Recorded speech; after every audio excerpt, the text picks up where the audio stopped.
Good evening, everybody. What's going on? Your man Eric Wilson in for the Sports Arena on a Monday night, 10 p.m. Eastern. Y'all already know what time it is. You know what? I know the men's championship game is going on, UConn versus Purdue right now. But I'm just appreciative to my people who are joining me and chiming in as they do each and every week here on the Sports Arena, part of the NGB and TV family. So much to talk about within the world of sports, but I figured tonight we would show love and give our flowers to the women in the world of college basketball, two specifically. So let me get my man, the left coast, the west coast, forks up. He's the Sun Devil Jerry. Mike Harris-Nuno's in the building with me. What's up, brother? How are you? What up, yo? I'm good, man. I'm watching this championship game. I set up a little differently so I can check that in the background, And, oh, no. I got you, man. But yeah, no, it's awesome, man. And I mean, the women's game yesterday, got to enjoy that with 18 million other people, I guess. So yeah, man, it was still a BS foul on Friday night. I mean, you and I talk consistency. I know but look, man, Diana, because I watched the Bird Taurasi. Of course you did. Well, I mean, come on. but no, I mean, I flip back. I mean, I love Ryan Ruocco. No, so it's not a shot at that. It's just like even on Monday night sometimes when you've seen in the background, I usually watch the Manning cast, not just for the guests, but like, when you hear the game from their standpoint. But I mean, Taurasi would drive me crazy because and I will say, as much I love her, but it was like, she's like, you can call it in the first, the second, the third, even early in the fourth, but you can't call it in the fourth. Like, moving screens, and you and I even talked about this 2 weeks ago when we were talking about NBA. We were saying, like, you can literally, like, at least college, they make some semblance. I mean, it's changed, but like 90%, okay, maybe not 90. Maybe I'm being a little dramatic, but okay, let's say 70% of NBA screens. They're freaking moving screens, Eric. And it's the same thing when if you're, a big, a wing or, a big guy setting a screen like that, like, they used to not be moving. And it's like, you had coaches teach that, okay, boom, he gets by, you set the pick and you roll away from the guy, or obviously you roll to the hoop, or, the whole pick and pop with the shooting. Like, but when Taurasi's like, yeah, you can't make that call. Like, again, all of us are so conditioned. And I even almost felt myself like jumping off our train about consistency, Eric. I'm like, yeah, I'm like, there's Diana Taurasi's cool. No, wait, no Kool-Aid there. But no, hey, I mean, Mike, I was having that same conversation with some people on Saturday, man. And they even said to me, they were like, was it really? I'm like, hey, me. And I said the exact same thing. I said, me and my boy Mike on our show, we talk about if you're going to call it in the first quarter, right? But then you got to call it in the fourth. That's the whole point. Right. And that's my whole thing. If you're not going to call it, then leave it go. Right. It's like selective calling of it all year long. And yeah, when we see like the most egregious ones, it's like, okay, the ref has no option there but to blow the whistle. But yeah, no, it's always to me. And when I was actually at a friend's wedding Saturday night, and somebody asked me, and they were like, man, they just wanted, South Carolina and UConn. I go from our show and our storylines, I go, well, we did a little extra on Friday. I said, my theory is that, like, you want South Carolina and UConn because, I mean, Gino's done it. UConn's done it. Like, can they become undefeated beating that? I said, so yes, if it was truly fixed, then it would be, right. That's what it would be. I said, but I go either way. I go, it's you see her elbow, but was she already passed? And, and all those people. And Eric, I know we've talked about this before, in the day and age of internet warriors, I said today on my show, I gave a, little plug for our show, but I go, like Eric says, I'm not a hard person to find, but I go, all the people that were pathetic enough to like go to Marshall's socials and put death threats. I'm like, first of all, I go, yes, I will call you pathetic. Was I brought up to judge people? No. But if you're going to hide behind a keyboard and send something like that, I go, hey, in slow motion, everything looks like a flop. Because I go, exactly. I've talked to all my friends before. I go, yes, people in America, soccer was like kind of that fifth sport-ish. And like, every 4 years in the World Cup, they feel they know something. And if the U.S. is there, they're like, oh, well, this and that. I go, yes, the slow motion replay ruined. I used to say soccer first, but all sports, because it looks like I just barely touched you. I'm like, right. I'm not the biggest person, but if I'm playing a sport and I'm running, And again, not everything in basketball is going to be like, crazy 100% full. They're going full speed, but it's not like you're going to get up to your top speed level. But if I bump you and you're going to the hoop, I don't have to bump you much to throw you off like away. Or if I put an elbow out on a screen, man or woman, I mean, in the men's game, when guys like Manu Ginobili say, oh, he flopped and this and that. If a 200-pound dude, 220, 230-pound dude is coming into you, or, even in this case, in the women's game, like, yeah, of course her head's going to go back. I mean, do people say, oh, she extra sold it? In slow motion, it looks like that. In real time, it's just like, oh, crap, like you're trying to fight above the screen. And that's what she's trying to do. But yeah, those pathetic people with death threats, like I said, I'm on my show. You're probably not watching Pitchfork Lunch, but if you are, not a hard person to find. It's like every time we hear articles, like when you've shown certain things like, oh, like NFL executives or NBA or sources not to be named, not even executives. It's like, if you're going to praise or rip something, just put your name on it. Put your name on it. Put your name on it. Yeah, That'd be like me coming on when I do my rants on occasion and not saying this is Eric's rant. You know what I mean? It's like, come on, man. You put my name and everything. You know what I'm saying? Like we used to say in Mexico, if somebody's getting in trouble, hi, my name's Bob from Gilbert. But man, let's talk about, like I said, the two women that I want to talk about tonight. First up, let's talk about Dawn Staley. I mean, 109-3 in her last 3 seasons. And congratulations to the females of the South Carolina Gamecocks women's college basketball, because to go undefeated, to be the top team, and to be coached by a woman who was a player, played on the college level, played on the WNBA level, played on the Olympic level. Right. You know what I mean? For her to be in her position, who she is and what she's done, I've heard all the talk today. She is in the conversation of top 5 all-time college women coaches. And it is a Philly thing because that's where she's from. So of course, Philly stand up on. I was about to say, Eric, hold on, but where she's from isn't a bias for you. No, but I mean, it doesn't matter. Like you're right. Yeah. But what she's been able to do, especially from last year to this year, because Dawn didn't have the same team, right? And she was able to right the ship, bring everybody together, and say, this is who the South Carolina Gamecocks women's college basketball team is. Here is the bar, okay? So you either going to be here or you're going to elevate yourself to that next level. And congratulations to all those women. For me, it is. Yeah, it tugs on my heartstrings a little bit. But all flowers go to her.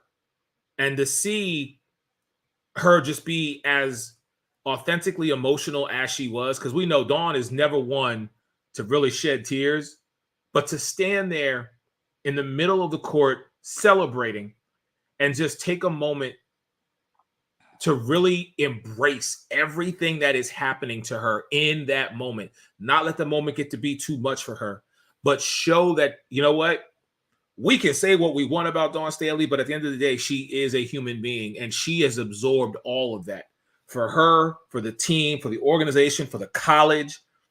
I mean, right now, granted, I get it. UConn, always a top team in college women's basketball. Tennessee was that name for several years. LSU was that name. There's no way you cannot throw, as far as top 4, in my opinion, you have to put the South Carolina Gamecocks as your top 4 if you're going to talk about women college basketball. Oh yeah, I mean in this generation, absolutely. And I mean, the longer Dawn Staley stays there, obviously that'll go into the pantheon conversation, like you're saying, of Gino Auriemma, of the late great Pat Summitt. Yeah. And I mean, and then on the West Coast, like, UCLA, because women's basketball, again, right, wrong, or indifferent, people are like, oh, it's just, someone like at the lower levels, it wasn't coaching the same. The young girl, the girls that stood out when they're in high school, or play, even back then, AAU wasn't what it obviously is now, or became like in the late in the mid '90s, 2000s, like what AAU became on the boys and girls side.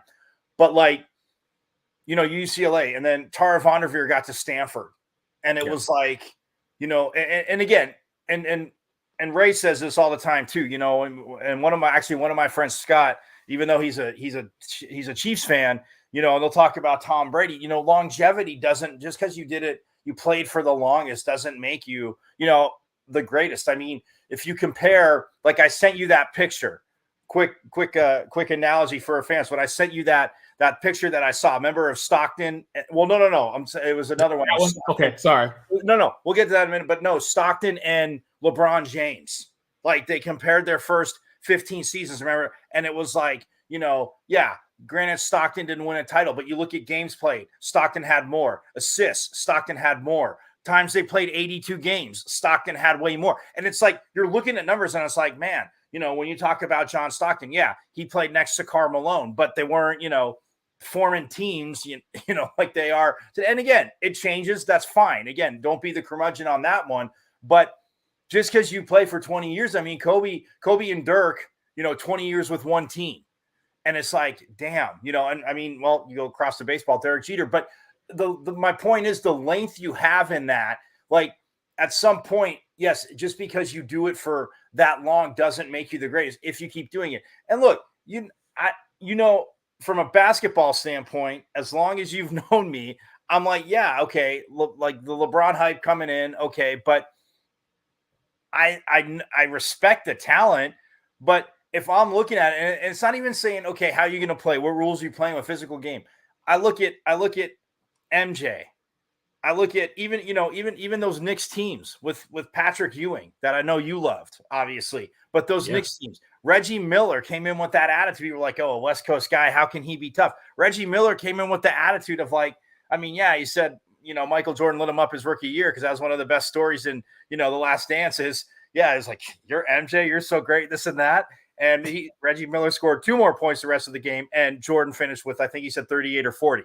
Like, doing it for a long time, and I know it sounds contradictory to what I'm saying about Dawn Staley. Is she a great coach? Yes. I mean, her career, everything she's done, like she's won. I mean, and Taurasi and Bird are talking about like she coaches the Olympic team, and not that too many teams got up on them, but if they are, Dawn Staley's just sitting here like us, like, okay, she'll take timeouts. Like, you'll never know if they're up by 20 or down by 20. If they turn the score off and you see Dawn Staley, it's just, okay, do this, do this, do this. Right. So it's a combination. Yeah. But I'm with you. It is to be able to coach like that. And in this day and age, where I think we're going to, we even talked about it with football. I think a lot of these football coaches might, if they have the opportunity, if they're, presented it, and not that they want to not coach in college, but the whole NIL thing, no one's disputing that when you become a multi-billion-dollar business that athletes are helping build,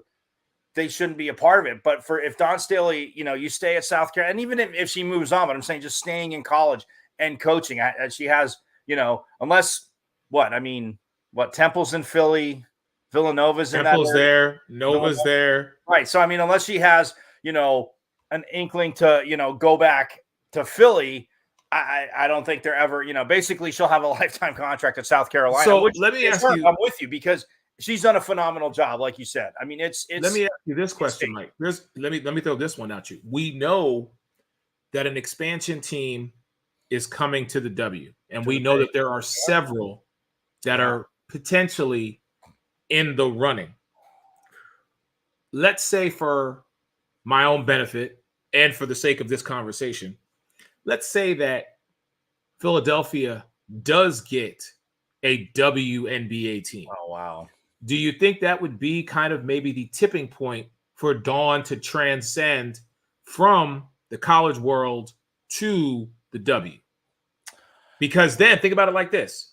Then she would have potentially the opportunity to hit I don't know what's 4 in a row. I know there's a hat trick, and then I don't know what 4 in a row is, but the quad. The quad. Okay, so she hit the quad. Okay, but it would be championship as a coach on the collegiate level, Olympian. She would have championship as a player, if I'm not mistaken. Yeah. And then championship as a coach in the W. I mean, just something to think about. I just wonder if that would be maybe her thing to be like, okay, you know what? I've set the precedent. I've created the bar on how to run an effective women's college basketball team. I've given you the blueprint. All you got to do is follow it, and you will have success. But then Dawn elevates herself to that next level in going to the W and being a coach there and potentially winning a championship. So I just food for thought. Wanted to put it out there. Well, she didn't win a WNBA championship as a player. No, I know she didn't win. I know she did. She's been there one time. Right. I know she didn't win one at the W. Yeah. But I mean, listen, 3 national titles since taking over as head coach in 2008.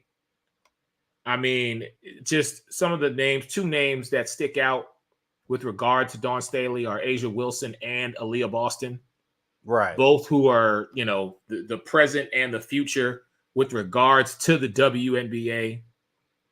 I mean, you look at her since becoming, being a part of the Gamecocks, 2 national championships, 5 NCAA Final Fours in the last 8 tournaments, 38 straight weeks ranked at number 1 in the AP poll, 7 SEC tournament titles, 3 top 10 recruiting classes going all the way back to 2014, and has 9 NCAA attendance titles from 2015 every single year. Like, I mean, yeah, I mean, oh no, go ahead. No, I was gonna say because her college, I kept thinking she played at NC State. She played at Virginia. I mean, at least they're both in the ACC. I always screw that up. I've always screwed that up with her. I don't know why. It's one of the few players I'm like, good God. But who did she lose to in the one championship? She got to 3 Final Fours, but who did she lose to in the championship game? Pat Summitt in Tennessee. Exactly. It was and so playing in that era, but yeah, I mean, if it went to Phil, I thought you were going to say, could you see her, headed out to out west? But I was like, yeah, I don't know if I see that one. I mean, look, if it was enticing enough for her, and again, I don't think it's she's happy what she's doing. She loves it. I mean, yeah. Do I think Philly, to answer your question, would? I mean, how do they not offer her the job? I mean, how do you got to do your due diligence in a search, but if they do get a team,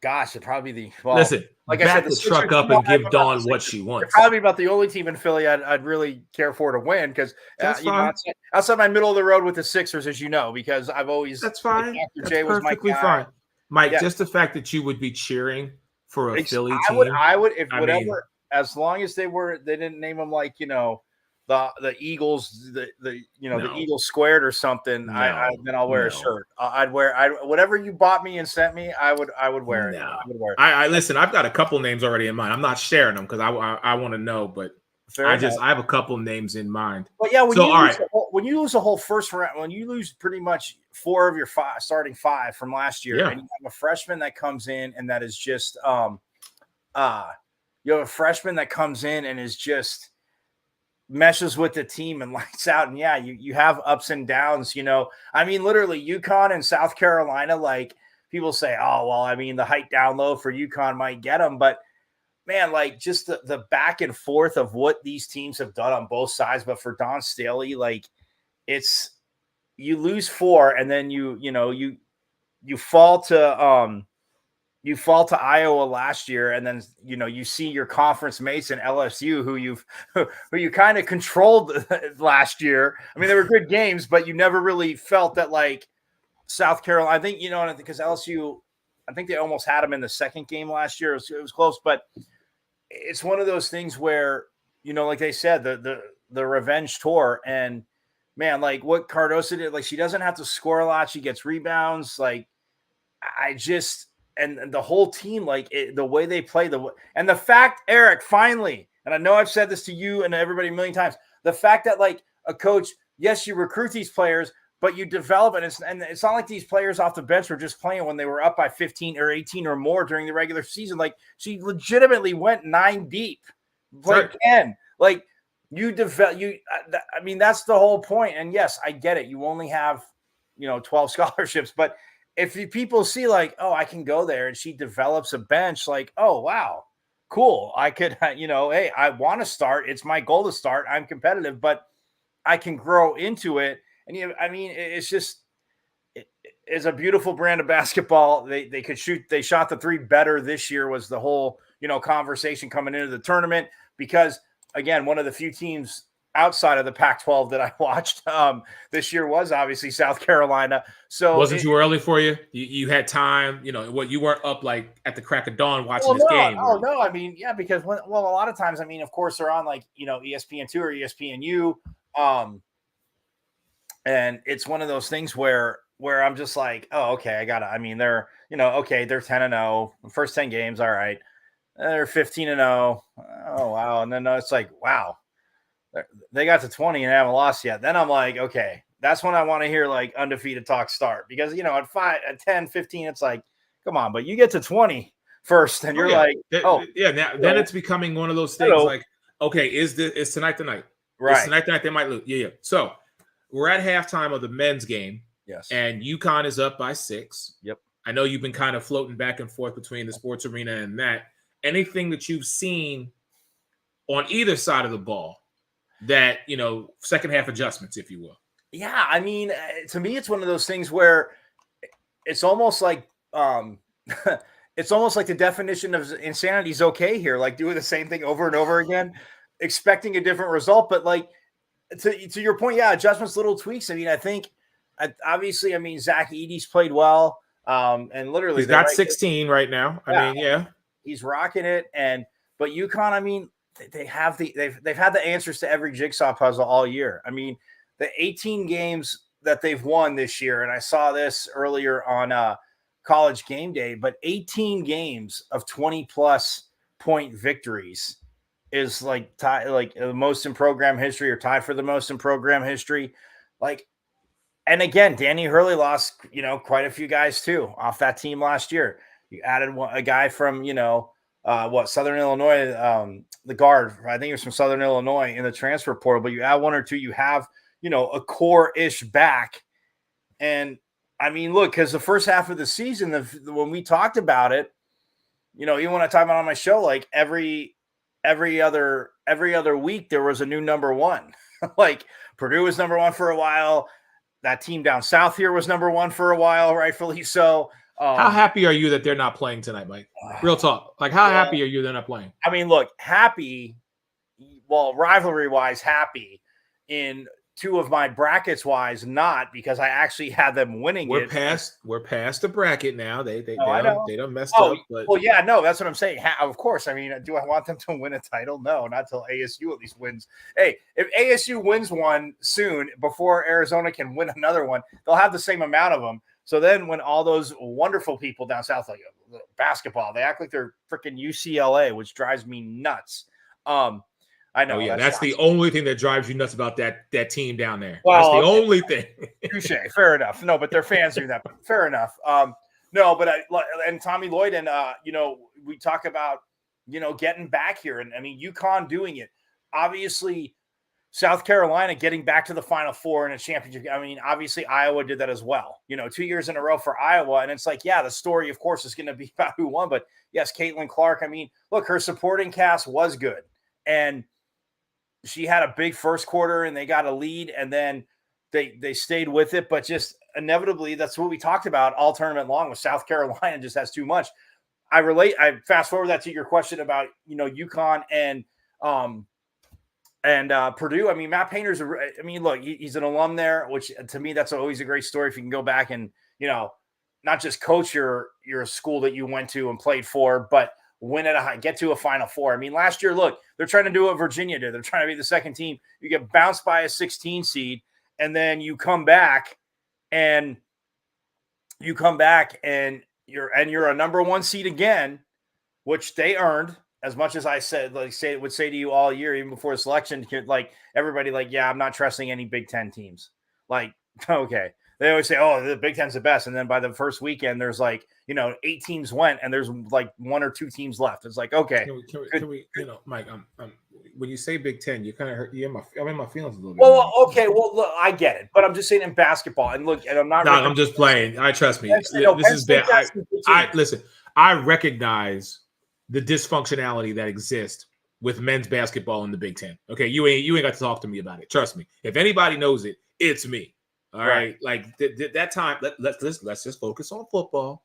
Let's focus on a little bit of volleyball. Michigan State, come on, Michigan State, Michigan growing up. No, listen, I love Michigan State. Okay, when it comes to college basketball, Michigan State will always be that team that if I have a Big Ten team that I'm cheering for, hey, go green.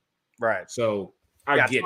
Tom Izzo built that. But no, like I just like, I see those Big Ten games. And again, not that they're not competitive and good, but the officiating again of the tournament, like you're not having, if it's a Big Ten and an ACC team playing, you're not having a Big Ten or ACC officiating group. You're having somebody from the Big 12, the Mountain West, the Pac-12, the SEC, like understandably. But that of course, we don't need to go down that rabbit hole with the officiating differently. But no, I think adjustment wise, I think Purdue, keep going through Edie. I think not even so much transition wise. I think they need to be a little bit tighter. But 6-point game, and don't collapse so quick on UConn. You don't want to. Edie doesn't want to get in foul trouble, obviously. But I just think look, they got a shot to keep it close. It's 6 points. But if you're a Purdue fan and you're honest, like if I was a Purdue fan right now, Eric, I'm telling you, I'm kind of nervous. I'm kind of feeling a little more like, not in gut and not in my gut, because we've seen what UConn's done in the second half to teams. Like they're not playing bad, but UConn gets up by, they're up by 6, then they're up by 8, then it's like 12. And it's like, how the hell did it become 15? This other team is not playing that bad. And all of a sudden it's a 12 or 13 point game. Listen, that's what UConn does. All right, we're going to take a break. When we come back, the second half of our show here tonight in the Sports Arena, we are going to speak about arguably a young woman who has just changed the view of women in basketball. More with Mike and your boy Eric for the Sports Arena. Like I said, part of the NGBN TV family. Plus, think about this, ladies and gentlemen, because I want to get some comment reaction. Mike posted this earlier today. Who was taking the final shot of these 9 men? Magic Johnson, Michael Jordan, Larry Bird, KD, LeBron, Kobe, Dame, Reggie, and Steph. If you had to pick one guy to take the final shot, who would it be? Think about that. Mike and I will be back in a little bit. You're watching the Sports Arena. Be back in a moment. What's up, everyone? This is Chris Fontana, founder of Go Primal Lifestyle and Fitness Apparel and host of the Primal Mindset Show on NGBN TV. Coming to you from Long Island, New York, with the transformative show that shares inspiring stories of overcoming adversity and embracing personal growth. Hosted by me, who has triumphed over immense challenges, including addiction, mental health struggles, and significant weight loss. This show features conversations with individuals who have conquered their own obstacles. Through heartfelt discussions, the Primal Mindset offers hope, guidance, and inspiration to listeners, encouraging them to persevere and never settle. Join us on this empowering journey of resilience and transformation as we share the stories of incredible individuals who have embraced the power of the Primal Mindset. Join us on NGBN TV. What's up? My name is Chris Rubio, and I'm the host of The Rubio Method on the NGBN TV network. Focus up. Long snapping and life are very, very similar. We have a great show that's going to educate you, inspire you, and most importantly, entertain you. I say most importantly because that's what I really want to do. And we're just kind of going on this journey together. And I'm going to make sure as we go on this journey together, you're going to have a good time while doing it. So check out the Rubio Method on NGBN TV. Connecting your brain and body with interactive games and tests. Why is there no physical activity in today's health physical? Trazer is an holistic technology used to rehabilitate, prevent falls, and improve sport performance.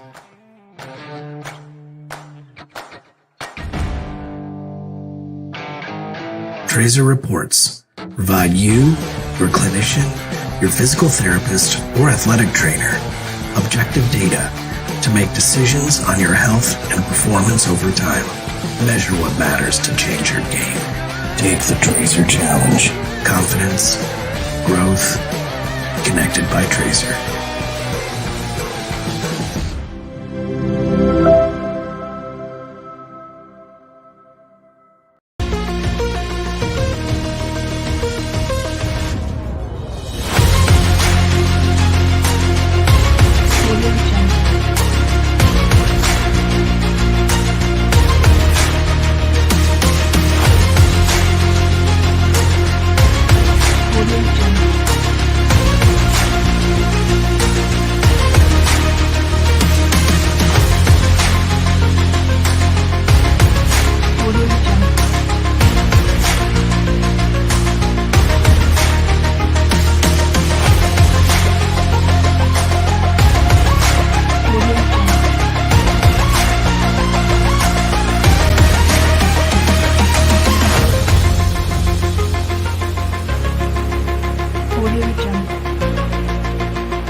Welcome back into the Sports Arena on a Monday night. Your man Eric Wilson alongside my brother Forks Up. He's a Sun Devil. Jerry, look at him with the National Scouting Combine hat. Mike Carrottenuto, Pitchfork lunch every day, Monday through Friday. Sorry, I didn't mean to say. You know who was at practice on Saturday?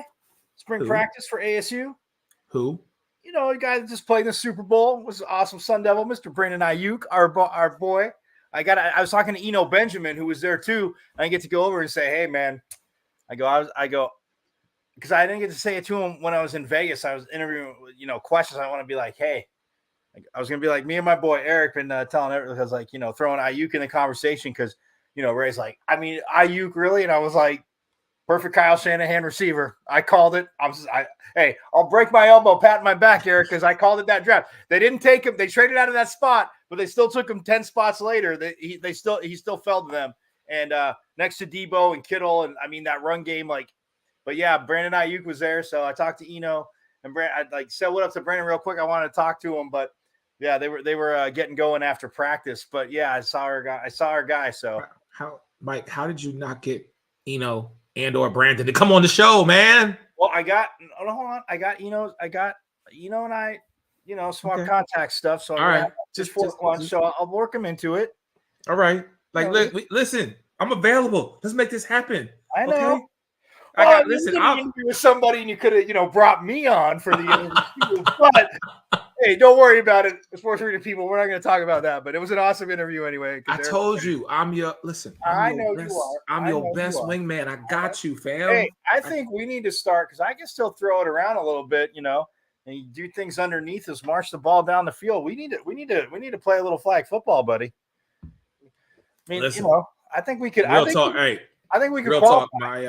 My nephew, who's doing flag football right now, he said something the other day. He's like, "Would you consider being a coach, Uncle Eric?" And I was like, "Bro, you don't want me as a coach, man. Because I ain't the one. I no disrespect, but I am you, Mike. You know me. I'm very old school, and you think I protect me, you, Megan, Ray, Ty, John the best I can, man. When it comes to kids, man, all bets are off, man. If you could play, let's make it happen. But I'm very much like, I get the whole everybody needs a shot and everybody should get an opportunity. But Mike, hey, man, you know me for 18 years. I'm about winning. So I'm saying is. Oh, I was going to say yes. No, 100%. And I mean. But if you and me want to play some flag football, hey, I'll make some calls. We might be able to hook up, get on the team, do something. I don't know. I rotate, throw a little bit defensively. I mean, got to be smart. Yeah, just stick me on defense, Doc. You know me. I don't want to play no offense. Oh, it's stick me on defense. Yeah, I mean, however many people are on a team, but again, rotating in, keeping legs fresh. Less is always more. But I know we got to get to where we're getting to. But I'm just saying, yeah, no, the fact that it's going to be in LA in the Olympics, that's awesome. Oh, yeah. 20 after Paris, trust me, Sports Arena 2028, we heading to LA. We heading to New Orleans next year, though. I'm going to tell you that for Super Bowl. So yeah, speaking of that, Drew Brees was on pregame. He's here. Got his Purdue hoops on. Was talking to, Ernie Johnson, Barkley, Kenny Smith, Clark Kellogg, Jay Wright, the crew. So yeah, the whole crew. Yeah, I actually shout out to our girl Phoebe Schechter, the global flag ambassador and the Sky Sports NFL analyst. I mean, she is doing some big work. It's awesome. And an Olympian at that as well. So much love to her and everything that she's doing, working with Mike Robb, working with our favorite wide receiver, DeAndre Hopkins.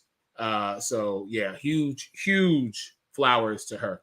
All right, so let's get back to the world of college basketball, and with regard to women, because this young woman right here setting the world on fire. I saw this today, and I wanted to bring this up, Mike, to put the women's college championship into perspective. Just the list, the game tops every World Series game since last year, every NBA Finals game last year, every Daytona 500 since 2013, every Masters Finals round viewership since 2013, and all but 5 college football playoff games in 2023.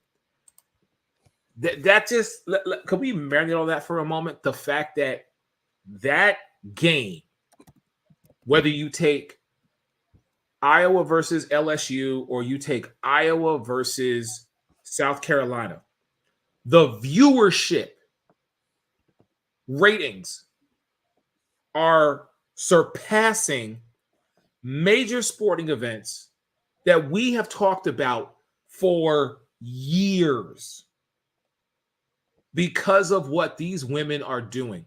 And I really need people to begin to truly resonate with the fact that this is something that is only going to grow. Mike is a much better man than I am by being at ASU because he has covered women's volleyball, women's basketball. And Mike was the one who was telling me, no, E, you gotta at least check it out. And then again, and I've said this numerous times, okay? If this was 2019, I was like, man, okay, we'll talk about it if we get a moment. But when the pandemic happened and the entire WNBA organization, all 12 teams were in my backyard, and I truly immersed myself into the WNBA, hooked. So much so that I'm now the one telling people, and it's so funny that we're having this conversation because 913 days ago, October 8th, 2021, was the very first time I had a conversation with the sports reporter without pay, Ray Lynn. And him and I were having a conversation about the W. And we were talking about, because I was very much on my soapbox about the accommodations and the travel that was going on. And him and I had our very first conversation just debating the W, if you will.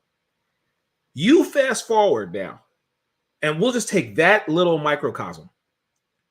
But basically 2.5 years later, this thing has just evolved into what it should have been and is going to be. So I was talking to the playmaker earlier today about this, and I said to him, I'm telling you right now, and this is a personal thing for me. I said, this is how I describe Caitlin Clark. All right. I said, if the Vanderquigs, Courtney Vandersloot, and Allie Quigley had a little girl, it's Caitlin Clark.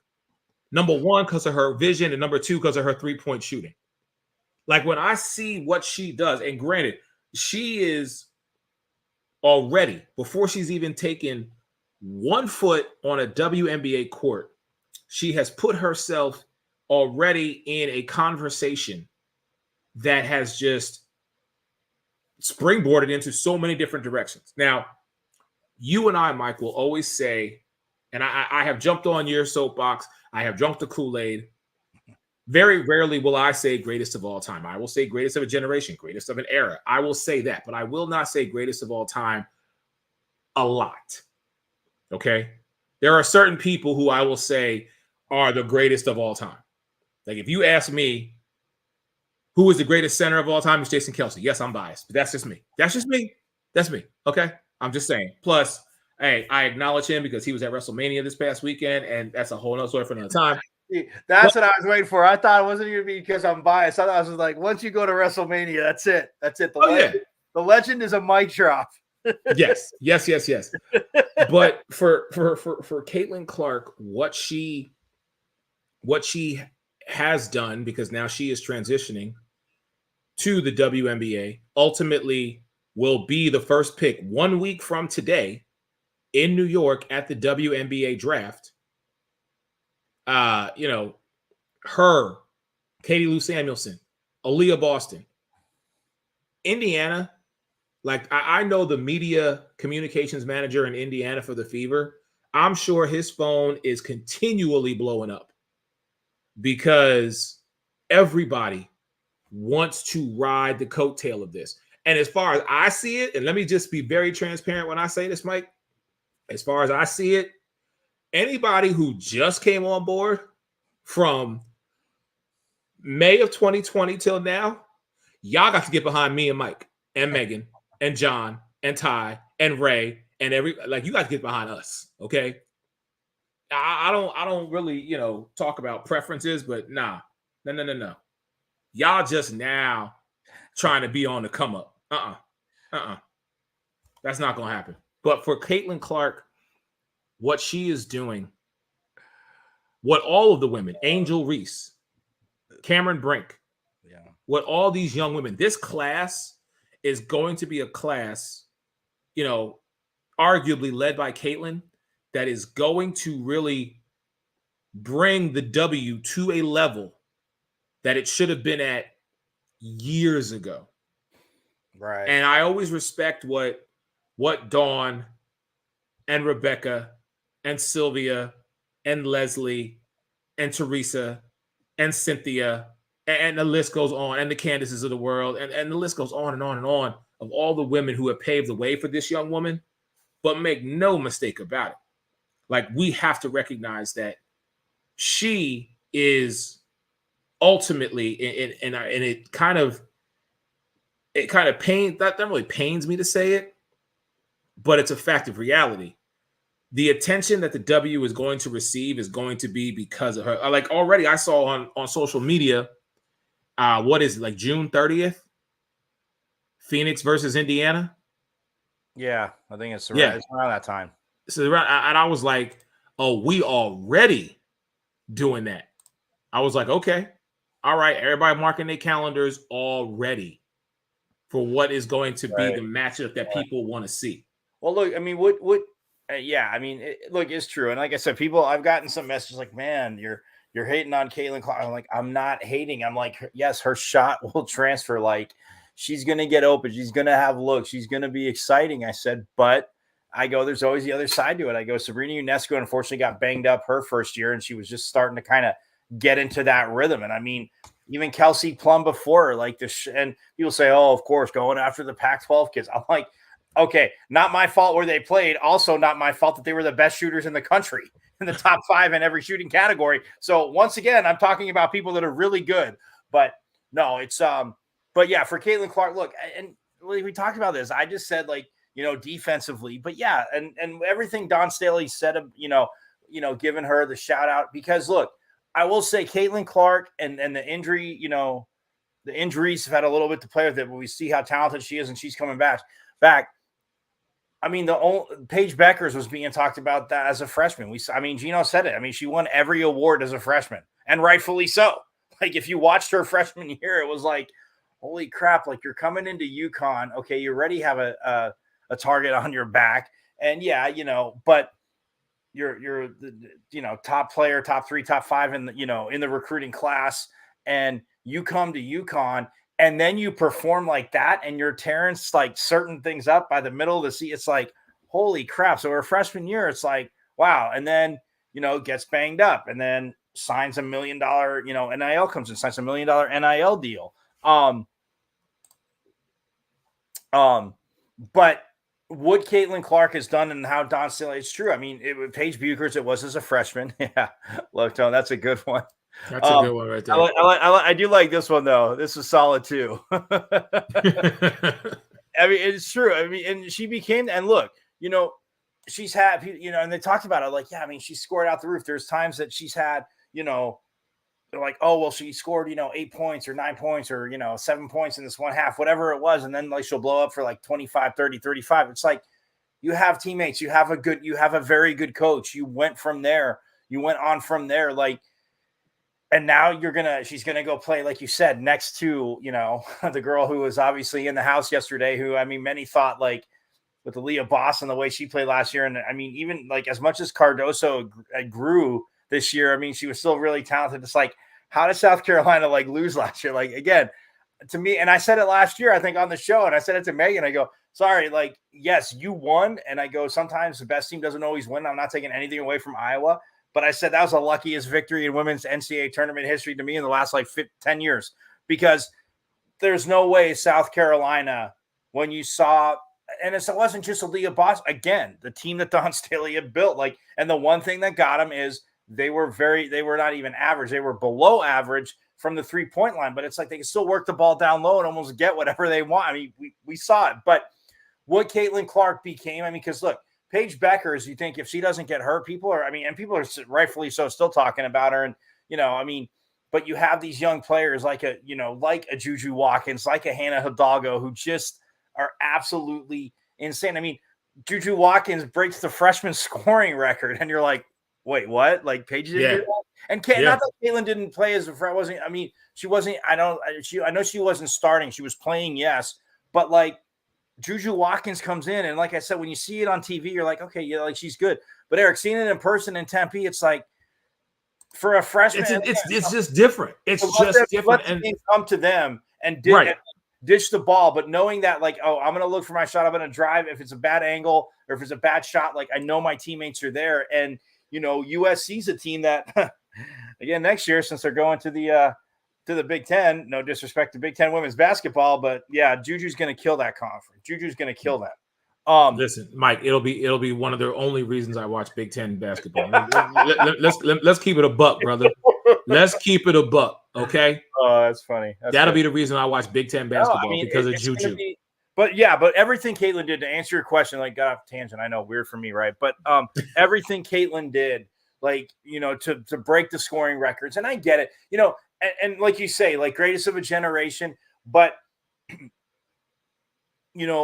what Cheryl Miller did. Now you always go back to Cheryl Miller. No, always go, Mike. You will always go back to her. As a freshman, she won freshman and sophomore year, she won a national title. Like, I'm yes, not disagreeing with you, Mike. I know, you always find a way to throw Cheryl Miller in the mix. You always do. Yesterday, your boy Jalen Hurts was on the Bird and Taurasi broadcast, and it was like, yeah, you can be a really, really good player, but to be in that great conversation, I mean, he goes right, and you can just tell. I mean, I'm paraphrasing, but just kind of in his, right, wrong, or indifferent, like winning a championship. Because how I feel like football. I'll tell you, if we're drafting a team of Hall of Famers and All Pros, and I get to, I have an All Pro line, running backs, receivers, cool. Give me Dan Marino, and I'll destroy every other quarterback. I'm cool with that. Listen, you're right. Everybody's got their favors, but winning a championship, like. And I mean, Barkley, Shaq will kid Barkley. I mean, they'll go back and forth, but like, Patrick Ewing, Reggie Miller. It's like, you think of those guys. I mean, Hakeem got his, and I think that I don't think the Bulls would have won, 8 straight, because I think that those Rockets teams, I think the Rockets. I mean, look, I think the Rockets could have got one off the Bulls, because Hakeem was always my guy too. That was a guy that, like, yes, because not just because he played soccer, my bias there, but his footwork. That dream shake, like, you knew it was coming, and you still couldn't defend it. Listen, Hakeem is the only member of that squad that I have respect for. I'm more mad at the Knicks for what they should have done in '94, but we ain't gonna talk about that. I wasn't trying to do that to poke at you. I'm just saying. No, I know. Right. It's all right. Listen, I got plenty of poking that I do on my own for that one. But, that's true. But for what I mean, to bring it back full circle, like, do I think Caitlin Clark's one of the best? And I mean, you could even say greatest when you're hitting it, you're breaking scoring records, and it's not like, when they say, oh, she's putting up 55 shots a game. It's not 55 shots, man. It's like when you're scoring that much at that clip for that many seasons, and you go to back-to-back championship games in this day and age, to be called a GOAT, like, if you don't have a championship, like, Listen, I don't agree with it. We are on the same page. Yeah. Trust me. All right, so we got about 5 minutes left here tonight on the Sports Arena. Let's get to the question. Who is taking the final shot? Magic Johnson, Michael Jordan, Larry Bird, Kevin Durant, LeBron James, Kobe Bryant, Damian Lillard, Reggie Miller, or Steph Curry? Now, I will say 8 out of those 9 names I have to think about because you know how I feel about Reggie, but I will try to be unbiased with regard to this conversation. I forgot about that. We're talking. Okay. I forgot about that when I sent it to you. Okay. And again, that's not the reason why I was sending it to you. No, I know. So I'm gonna let you go. Okay. I'm going to do a quick Eric's rant with you on camera. I'm going to do a quick Eric's rant. LeBron James should not be on there at all. Again, you're talking last shot. And most of the time, last shots, we know defenses are like, hey, like you're not getting to the lane. They're pushing you out. It's jump shots. It's from the wing. So when I saw that and I see people saying, you know, LeBron, and I'm just like, you have got to be kidding me. Like the fact that LeBron's on there, and I don't know the if we're not going to say the top 2, top 3 shooter of his generation the whole time, Ray Allen isn't on there. I'm sorry. Like, are you kidding me?